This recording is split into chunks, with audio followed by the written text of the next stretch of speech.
उत्तर प्रदेश के अयोध्या में श्री राम जन्मभूमि तीर्थ क्षेत्र ट्रस्ट अध्यक्ष महंत नृत्य गोपाल दास का जन्मोत्सव समारोह आयोजित किया गया। इस भव्य संत सम्मेलन में देश भर के प्रमुख संतों ने भाग लिया। महंत नृत्य गोपाल दास के नेतृत्व में राम मंदिर आंदोलन को एक सशक्त रूप मिला और आज वह सपना साकार हुआ है।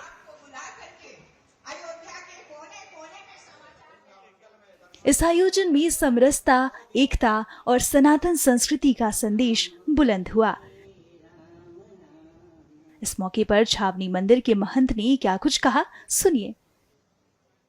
केवल एक ही हमारा संदेश है, हमारा लक्ष्य है कि समाज के भेदभाव को दूर करना, समाज को संगठित करना, देश को अखंड बनाना, यही सनातन का लक्ष्य है। महाराज जी, दूसरी बात ये, जिस तरीके से सनातन को लेकर के अभी तमाम लोग, चाहे साउथ से भी बात उठी थी, तमाम जगह से बात उठी थी, क्या सनातन को लेकर के तमाम कुठाराघात किए गए हैं, तो क्या संदेश देना चाहते हैं? वो सब देशद्रोही लोग हैं,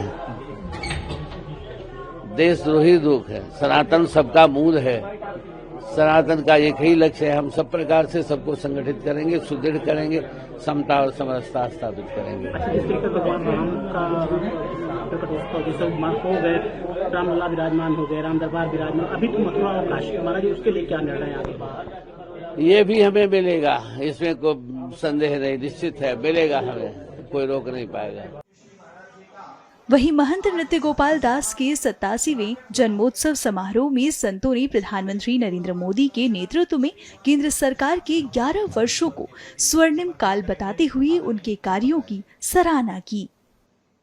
किसी भी राष्ट्र के जीवन में, लाखों करोड़ों वर्षों के जीवन में, हालांकि 100-200 वर्षों का भी कोई बहुत महत्व नहीं होता है, लेकिन यह इतिहास का टर्निंग पॉइंट है कि जब हम 2014 से पहले बिफोर मोदी और इसके बाद नरेंद्र मोदी के शासन काल की समाप्ति तक आफ्टर मोदी जब हम देखेंगे तो भारत राष्ट्र का गौरव, एक ऐसा राष्ट्र जो धर्म के आधार पर विभाजित तो हुआ लेकिन कभी वो धार्मिक नहीं बन पाया था, जिसकी सीमाएं असुरक्षित थी, जिसके मंदिर, उसके आराध्यों के स्थान, श्रद्धा के केंद्र असुरक्षित थे, विपन्न अवस्था में पड़े थे, जिस राष्ट्र के अंदर आर्थिक रूप से सोना गिरवी रख करके उस कर्ज का ब्याज चुकाया गया था, उस देश के पास आज अपनी विदेशी करेंसी की मात्रा बढ़ी हो, सोना प्रतिवर्ष बड़ी मात्रा में खरीदा जा रहा हो, और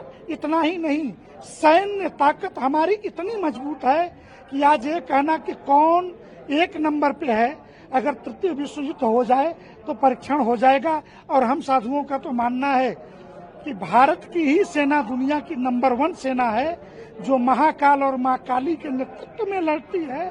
और अगले 15 दिनों के अंदर जिस प्रकार सैकड़ों समुद्री बेड़े समुद्र में उतारे जा रहे, मैं यही कहूंगा 11 वर्षों का कार्यकाल सिर्फ 84 करोड़ लोगों को हिंदुस्तान की धरती पर मुफ्त अन्न देने का ही कार्यकाल नहीं था।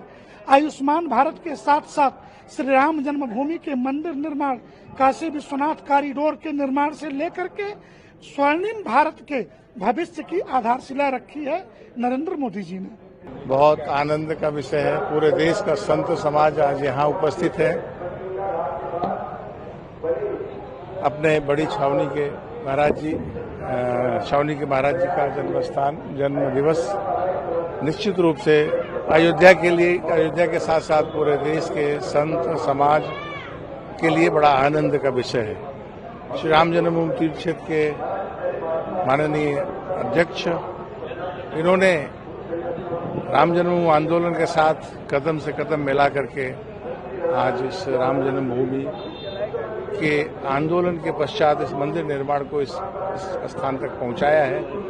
हम भगवान से यही प्रार्थना करते हैं कि पूज्य नृत्य गोपाल दास जी महाराज ऐसे ही हमारे बीच में रहते हुए हम सबको प्रेरणा देते रहें, प्रदान करते रहें। पूरे देश के भक्तों को, संतों को इसी प्रकार से अयोध्या में उनके प्रत्येक वर्ष जन्म दिवस के अवसर पर आने का अवसर मिले, हम सब उनसे हर बार प्रेरणा प्राप्त करें।